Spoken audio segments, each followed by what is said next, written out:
Perfect, thank you. Yeah. As Jason tried to say, my name is Joakim Kävrestad from the University of Skövde, and I'll be presenting this paper on behalf of Markus Lennartsson, who couldn't attend, and Markus Nohlberg is also one of the co-authors of this paper called Exploring the Meaning of Usable Security. And as a brief introduction, where I will most likely preach to the choir, the world is getting more connected and the risks of attacks is increasing, cyber crimes is increasing and all that. And as you most likely know, many or perhaps even most attacks start with a human element in one way or another. And this leads to a need to limit the human attack vector, and we do use various security solutions that do that by trying to get users to make smarter decisions, protect them against antivirus programs, have them use strong encryptions, and so on and so forth.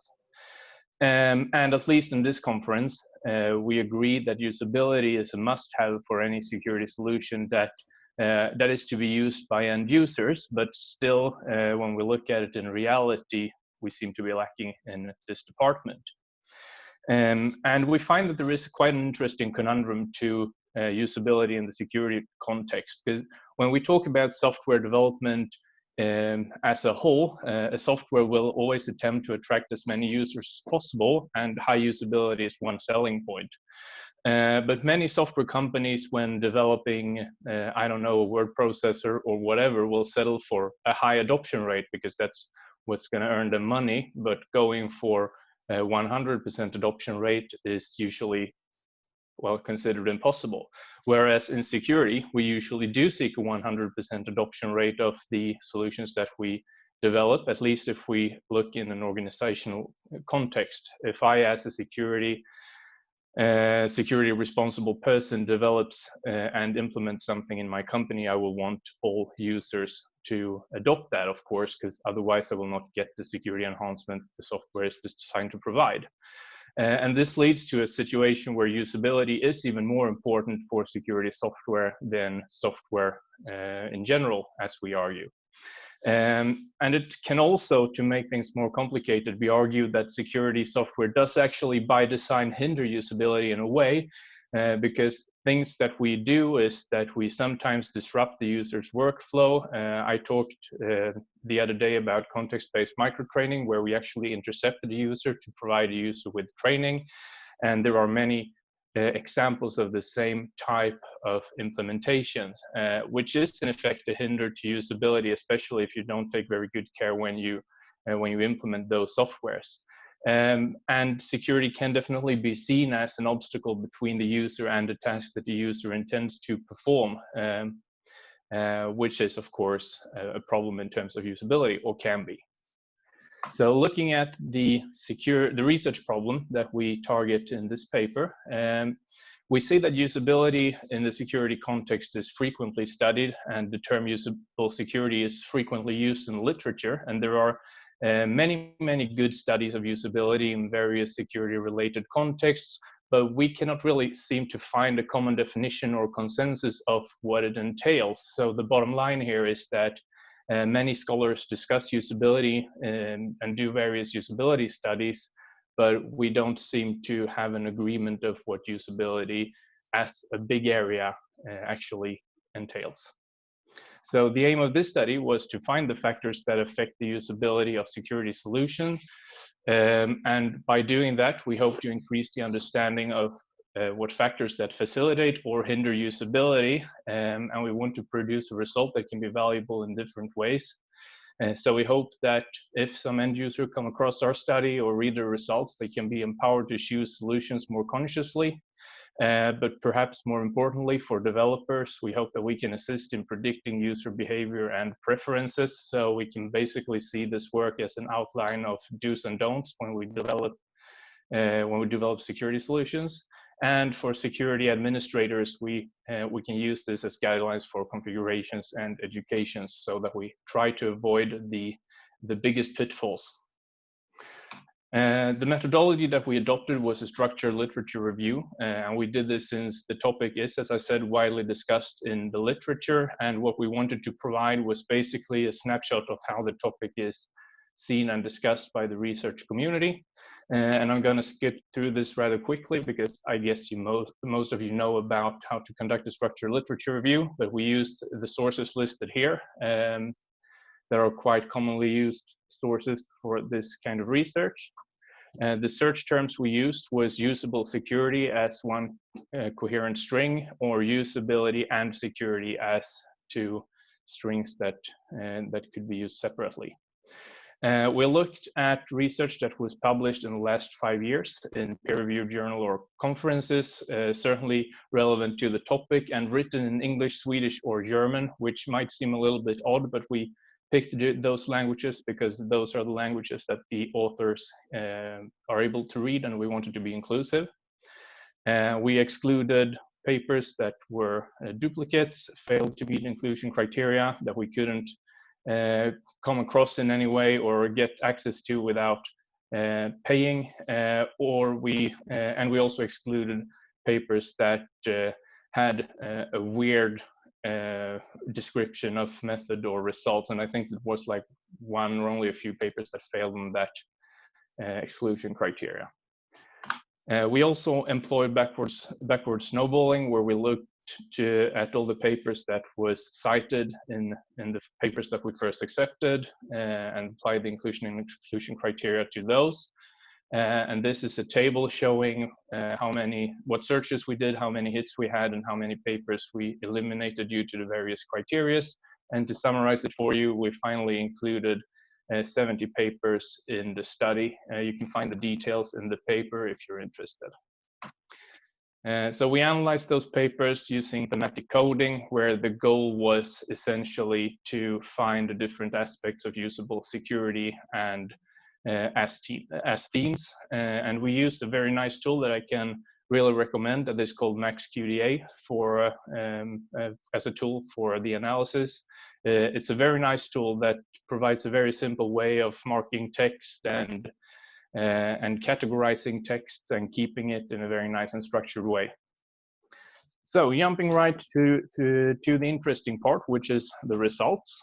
You can see all the results summarized in this extremely readable picture. In short, we defined 14 or identified 14 different themes, and we further divided those into 30 sub-themes. We are aware of the fact that some of you can argue about where some of the sub-themes should be located, and you can and I'm sure that you can do another division of the themes if you would like to, but this is what we settled for. This figure reflects all of the themes and how often they occur. So you can see here that information and support main theme is the largest, which appear to be largest in the figure. It's about 70 articles in total that discuss something classified under information and support. The second largest main theme was simplicity, which was discussed in 63 papers, and so on down to scalability that was discussed only in 4 papers and hardly readable depending on your screen size. I want to tell you though that even though this does provide an overview of how often the different aspects are discussed in literature, we did not make any assessment of the importance of the different themes on our own. So while this shows how often the different themes are discussed in the identified papers, it does not necessarily show that one theme is more important than the other. That's something that can be studied later on. So I'm going to go through some of the biggest themes that we found. I don't think that I have time to go through it all. So the major one, or the biggest main theme, was information and support, which has to do with how information is presented to the users and how the users can get support when they want to know something about the software they're using. And this actually had 5 different sub-themes to it. Context related, which means that the information should relate to the current tasks, and the user doesn't want something that, or the users don't want to read a book that's this essentials of it. You want to know what you need to know and nothing else, preferably. It should be easy to find the information, which is not always given. Under risk and benefits, the information should explain consequences. If you are subjected to a choice, what are the different choices you can make and what do they actually mean to you? And this is something that is seen as increasing trust and acceptance of the software. The information should also be complete, which is in some way in contrast to context related and simple, but it's important to find a way to address all functionalities and problems, but at the same time doing it concisely and context related.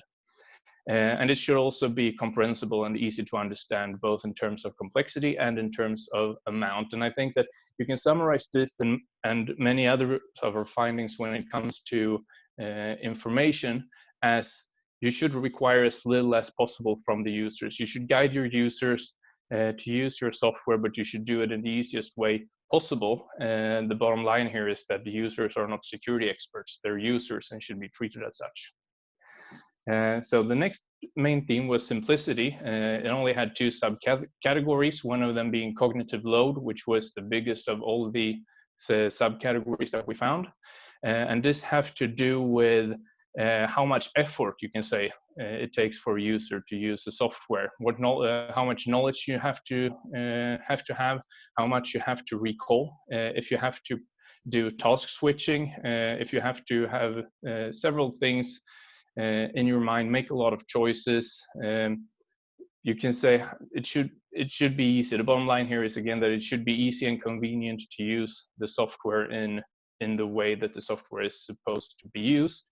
And two ways to solve to manage cognitive load and make it lesser is to use automation and appropriate default configuration. So if a user buys or acquires a security solution, then that security solution should preferably work out of the box.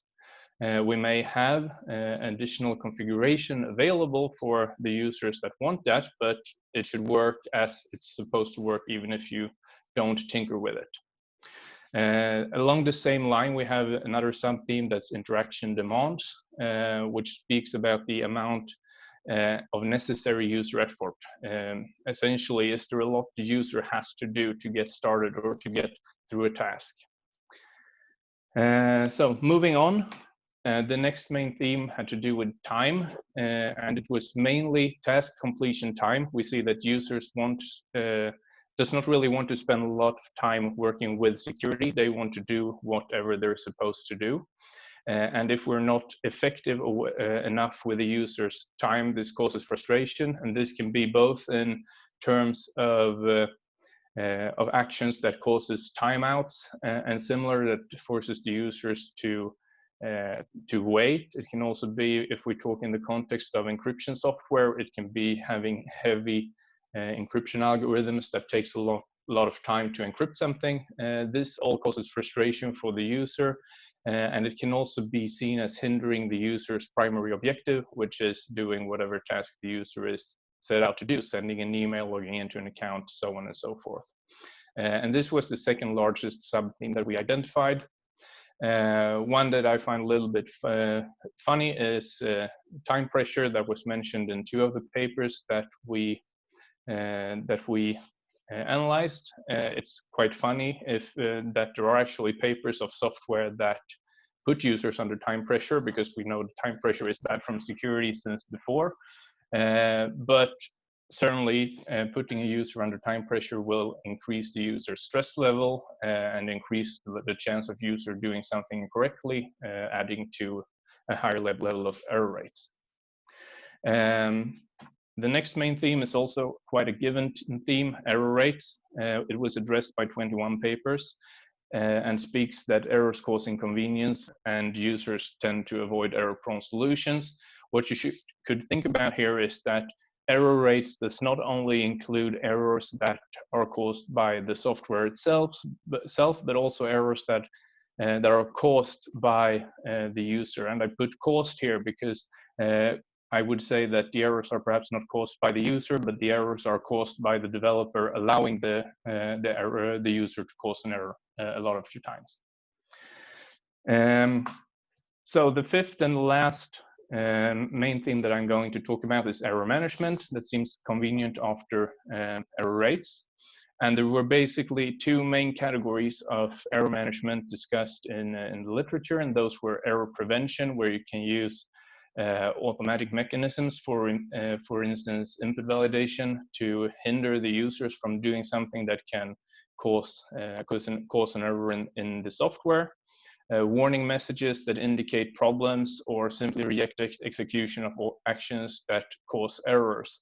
And while this is something that sounds obvious, what we're basically saying here is that as a developer, you need to do your testing, and you do need to do your bug checking correctly. That should be a given, but we see from software development so many examples of correct testing and bug handling not being handled correctly, and this is especially important with security functions where error can have severe consequences. If we can prevent errors, we can at least try to recover from them, first by allowing users to cancel or revert their actions, or have ways to make the errors recoverable by the user herself, ways to go back, for instance, or by including understandable hints about recommended actions. And the idea here is that the user should be autonomous and not have to call for assistance in order to have the software work, but the user should be able to suffice by herself. So to conclude, I'll leave the rest of the topics to be found in the paper. So making a nice cliffhanger there to make you all very interested in finding the paper from the proceedings and carefully reading it. What we did in this paper was that we summarized usability aspects as discussed in scientific literature, and we point out some that seem to be of particular significance, even if we don't put any value to the various themes that we find. I would also like to mention that even if not directly a part of this study, it's apparent that many aspects relate to each other. So for instance, if we manage to increase simplicity, we usually also decrease, it should say, error rates. A solution that is easy to use is going to be used with less errors from the user. Transparency, that is one thing that I'm not talked about, is something that can enhance the user perception. Users usually like a software better if they understand how it works, but if we include too much transparency and tell the user too much about the underlying technology, this can reduce simplicity and thus increase error rates. So there is a balancing act to be aware of there. We also say that too much automation can reduce trust, because there is the level of automation where everything just happens automatically and the user doesn't really know what's going on, and that can instill a feeling of distrust into the solution, and there are more relations between those aspects as well. So coming towards the end of my time in the spotlight, there is, in our opinion, a lot of room for future work in this area.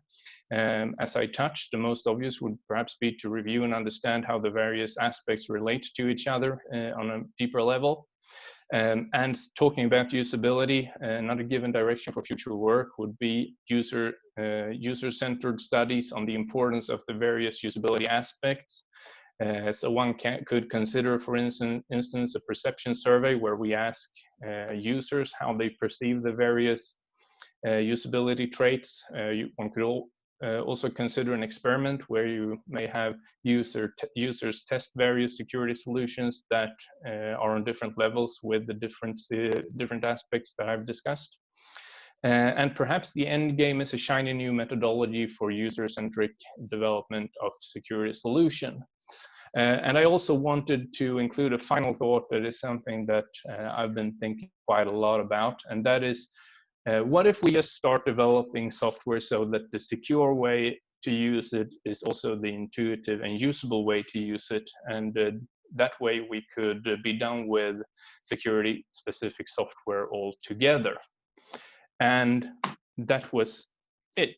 Thank you for your attention, and I'll be happy to at least try to answer any questions you may have.